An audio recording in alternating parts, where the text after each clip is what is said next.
Works today. In this video we will discuss about what is work study and work measurement. So let's start.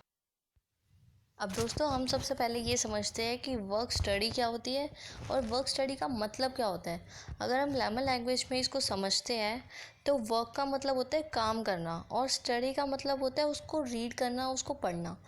तो अगर हम इसे combine करें तो इसका मतलब बनता है कि काम को पढ़ना या उसे अंडरस्टैंड करना बेसिकली। और अगर हम बुकिश लैंग्वेज में पढ़ें या उसे समझने की कोशिश करें तो इसका मतलब हुआ कि एक ऐसा सिस्टम जो काम को चेक करता है और उसकी परफॉर्मेंस मेज़र करता है और maximum level of output produce करता है, जिससे क्या कहते हैं काम जो है बहुत एफिशिएंटली और इफ़ेक्टिवली हो सके।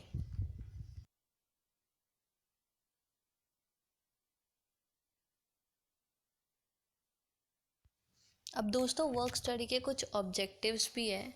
चलिए इन्हें पढ़ते हैं कि होते क्या है, इसका ऑब्जेक्टिव क्या होता है। तो सबसे पहले इसका ऑब्जेक्टिव है कि जो भी काम कर रहा है वर्कर, कोई भी काम कर रहा है या प्रेजेंटली कुछ भी काम हो रहा है, तो हम कौन सा टूल, कौन सा मेथड अप्लाई करें जिससे कम कॉस्ट लग के ज़्यादा हम ऑब्जेक्टिव अपना अचीव कर पाए। क्या ऐसा मेथड यूज़ करें जिससे हमारी डेवलपमेंट हो जाए, ठीक है। और सेकंड मेथड होता है, इसमें हम वर्क कंटेंट देखते हैं। ये देखते हैं कि किसी भी पर्सन को कितना टाइम लग रहा है उस जॉब में। मतलब अगर आप कोई एचआर की जॉब कर रहे हो तो उस एक पर्टिकुलर वर्क होता है एचआर का भी, तो उस काम को करने के लिए आपको कितना टाइम लग रहा है। अब थर्ड है हमारा, इसमें हम अपनी प्रोडक्टिविटी इंक्रीज़ करते हैं ताकि ह्यूमन, मशीन और मटेरियल की हेल्प से, ताकि हम ज़्यादा से ज़्यादा प्रोडक्ट प्रोड्यूस कर पाए। क्योंकि ह्यूमन अगर नहीं होगा या हमारे पास कोई मशीन की कमी होगी या हमारे पास रॉ मटेरियल ही नहीं है तो हम कोई भी प्रोडक्ट बना नहीं सकते। अब फोर्थ है हमारा, इसमें हम क्वालिटेटिव प्रोडक्ट देखते हैं। मतलब इसमें हम क्वालिटी देखते हैं बट मिनिमम कॉस्ट पे। जितनी हम मिनिमम कॉस्ट लगा सकें हम लगाते हैं ताकि हमें ज़्यादा से ज़्यादा प्रॉफिट।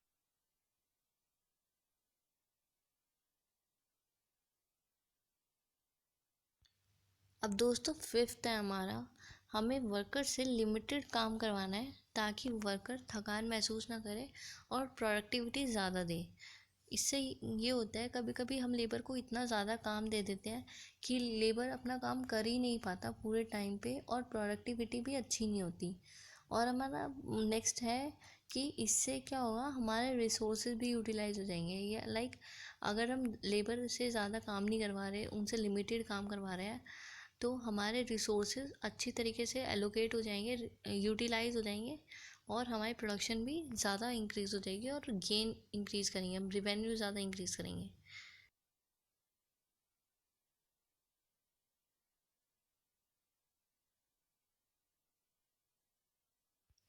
अब दोस्तों वर्क स्टडी के कुछ बेनिफिट्स भी होते हैं, तो चलिए पढ़ते हैं क्या है वो बेनिफिट्स। तो सबसे पहले तो दोस्तों यही होता है कि वर्किंग मेथड अच्छा हो जाता है और वर्किंग मेथड अच्छा होने से काम आसान हो जाता है और वर्कर जल्दी से थकता भी नहीं है। तो अगर वर्कर थकेगा नहीं तो उसकी एफिशिएंसी इंप्रूव होगी। आप भी जानते होंगे काम करने का तरीका अच्छा हो जाता है। इससे ये होता है काम इफ़ेक्टिव वे से होता है, अलग अलग तरीके से होता है। और स्पेशलाइज्ड पर्सन, हर एक पर्सन की अपनी एक स्पेशलिटी होती है कि कोई काम कैसे करता है, कोई कैसे करता है, तो एक स्पेशलिटी इम्प्रूव हो जाती है।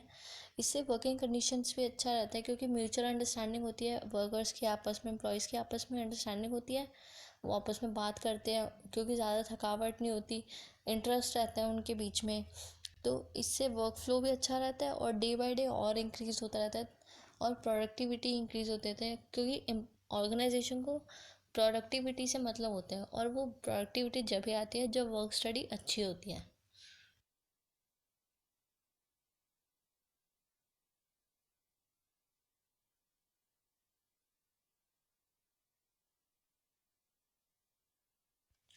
अब दोस्तों ये थोड़े बेनिफिट्स और हैं, जैसा कि इससे एम्प्लॉय को सेफ्टी भी प्रोवाइड की जाती है। लाइक अगर एम्प्लॉय कोई मशीनरी पे काम कर रहा है और वो हज़ार्डस मशीनरी है तो उसके लिए एक अलग सेफ्टी उसको प्रोवाइड होगी। अलग मतलब, और उसमें भी हो सकता है कि उसके लिए कोई इंश्योरेंस वगैरह करवाया हो या कुछ ऐसा कुछ करा हो, उसके लिए स्पेशल कुछ ट्रीट किया हो उसके लिए कि वो ज़्यादा मतलब मोटिवेट रहे, और इससे वेस्टेज भी कम होती है और प्रोडक्टिविटी ज़्यादा होती है, जैसा कि हम अभी पढ़ चुके हैं। और लास्ट है हमारा कि इससे जॉब सेटिस्फेक्शन बहुत ज़्यादा होती है एम्प्लॉयज़ के बीच में, मतलब एम्प्लॉय। अब दोस्तों वर्क मेजरमेंट क्या होता है, अब हम ये पढ़ते हैं। तो वर्क मेजरमेंट का मतलब होता है कि हम कोई भी जॉब कर रहे हैं तो हमें कितना टाइम लग रहा है, इसका मतलब है लेंथ ऑफ टाइम। तो मतलब इसमें हम देखते हैं कि किस जॉब में कितना टाइम लग रहा है। दोस्तों आप कंफ्यूज मत होइए कि वर्क स्टडी में और वर्क मेजरमेंट में ये दोनों सेम नहीं है, ये बिल्कुल अलग है।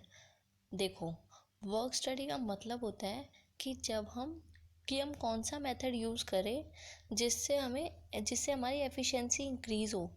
और वर्क मेजरमेंट का मतलब होता है कि हमारे काम को कंप्लीट होने में कितना टाइम लग रहा है। तो दोस्तों ये बिल्कुल डिफरेंट थिंग है, आप बिल्कुल कंफ्यूज मत होइएगा प्लीज़।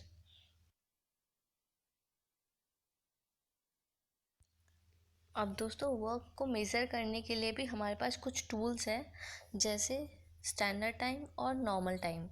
तो चलिए सबसे पहले हम ये देखते हैं स्टैंडर्ड टाइम क्या होता है। दोस्तों इसका मतलब होता है कि क्वालिफाइड वर्कर को एक स्पेसिफिक जॉब करने में कितना टाइम लगता है।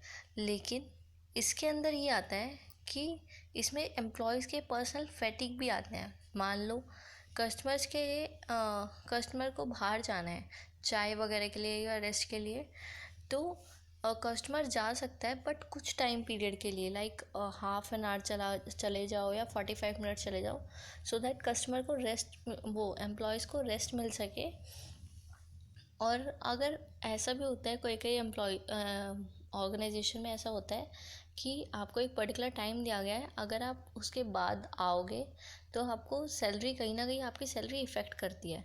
तो स्टैंडर्ड टाइम में क्या होता है कि जो हमारा नॉर्मल टाइम है, मान लो 1 घंटे का टाइम है, एम्प्लॉयज़ को 1 घंटा काम, 8 घंटे काम करने हैं अगर, तो 8 घंटे प्लस उसके अलाउंसेस, कि उसको कितना अलाउंसेस मिल रहा है, कितना फटीग मिल रहा है।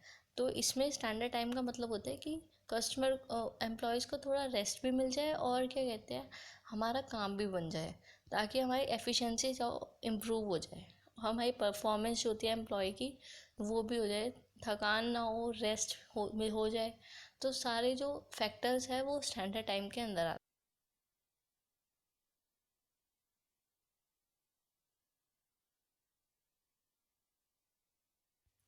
अब दोस्तों स्टैंडर्ड टाइम को मेज़र करने के लिए या कंप्यूट करने के लिए कुछ अलाउंसेस हैं, जैसे कि रिलैक्सेशन अलाउंस, कंटिजेंसी अलाउंस और process allowance and special allowance. सबसे पहले हम पढ़ते हैं रिलैक्सेशन अलाउंस क्या होता है। ये वो अलाउंस होते हैं जो एम्प्लॉयज़ थकान दूर करने के लिए एम्प्लॉयज़ को देती है। उसमें कोई सैलरी वगैरह इफ़ेक्ट नहीं होती। ये एक स्पेशल तरीके का बेनिफिट होता है जो एम्प्लॉयज़ को प्रोवाइड होता है। ठीक है, ये एक ऐसा टाइम पीरियड होता है जिसमें एम्प्लॉय को कुछ रिलैक्सेशन टाइम पीरियड दिया जाता है ताकि थकान दूर हो जाए। उनको बीच बीच में पानी की बॉटल वगैरह देते हैं ताकि वो पानी पी ले, थोड़ा रिलैक्स फील करे, माइंड फ्रेश हो जाए उनका, या उनके कोई कॉल वगैरह आ गई तो वो अटेंड कर सकते हैं उस बीच में। इसमें ऐसा कुछ नहीं होता रिलैक्सेशन अलाउंस में कि आपको कोई सैलरी इफ़ेक्ट हो रही है आपकी, या आपको कोई कहेगा कि आप काम क्यों नहीं कर रहे हो। तो रिलैक्सेशन अलाउंस में ये सब आते हैं। अब सेकंड है हमारा कंटिजेंसी अलाउंस। इसमें क्या होता है कि इसमें वर्कर के फिजिकल स्ट्रेंथ पे डिपेंड करते हैं कि वर्कर क्या काम कितनी जल्दी कर सकता है।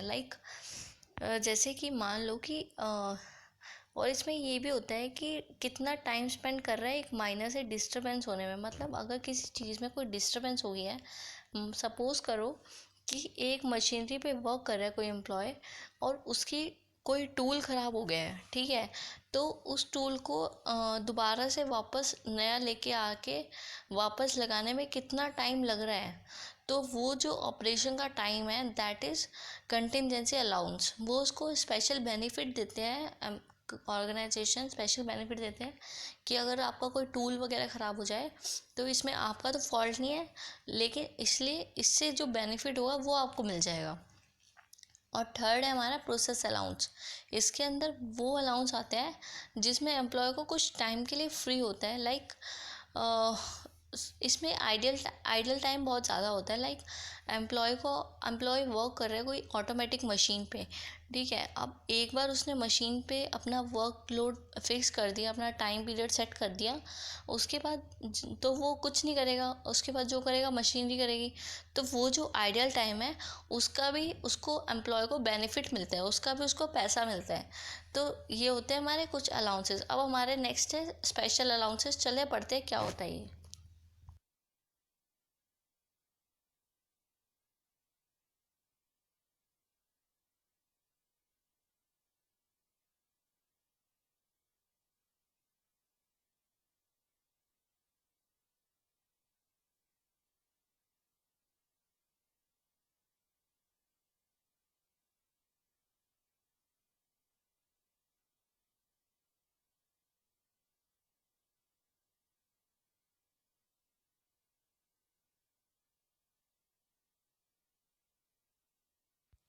अब दोस्तों अब हम ये पढ़ेंगे कि स्पेशल अलाउंस क्या होता है। दोस्तों ये वो अलाउंसेस होते हैं जिसमें डेली चार्जेस इंक्लूड होते हैं, लाइक ट्रांसपोर्ट चार्जेस। और ये अलाउंसेस जो होते हैं वो इनकम टैक्स फ्री होते हैं, इसके लिए आपको कोई टैक्स पे नहीं करना पड़ता। इसमें सबसे पहला है हमारा इन्फ्रेंस अलाउंस। ये वो अलाउंस होता है जब वर्कर 2 या 3 मशीनरी ऑपरेट करता है और अपने मशीनरी के अलावा, मतलब अपनी मशीनरी तो वो ऑपरेट कर ही रहा है, साथ में 2 या 3 मशीनरी और ऑपरेट कर रहा है। लेकिन इसमें होता है कि अगर अपनी मशीनरी के अलावा अगर मतलब फॉल्ट आ जाता है कुछ, या अपनी परफॉर्मेंस कम हो जाती है, तो लेकिन हमें जो है अपना अलाउंस मिलता रहता है, हमें अपना बेनिफिट मिलता रहता है। और पीरियडिक एक्टिविटी अलाउंस, ये वो अलाउंस होते हैं जिसमें आपको कुछ टाइम पीरियड के लिए मिलता है जब तक हम काम करते हो ऑर्गेनाइजेशन में। तो स्टैंडर्ड टाइम को मेज़र करने के लिए standard time is equal to normal time plus all relevant allowance. दोस्तों नॉर्मल टाइम वो टाइम होता है जितना एक ट्रेन वर्कर को एक टास्क परफॉर्म करने के लिए लगता है। जो टाइम टास्क परफॉर्म करने के लिए लगता है, जितना भी टाइम एक ट्रेन वर्कर को, उसे कहते हैं हम नॉर्मल टाइम। इस नॉर्मल टाइम को हम बेस टाइम भी बोलते हैं। और ये जो होता है ये हमारा the total of all the normal elements time constitute a cycle और ऑपरेशंस। मतलब जितना भी आपका ऑपरेशन करने में टाइम लगा एक नॉर्मल पर्सन को, उसे कहते हैं हम normal time. Thank you friends, if you like my video then please like, subscribe and don't forget to share.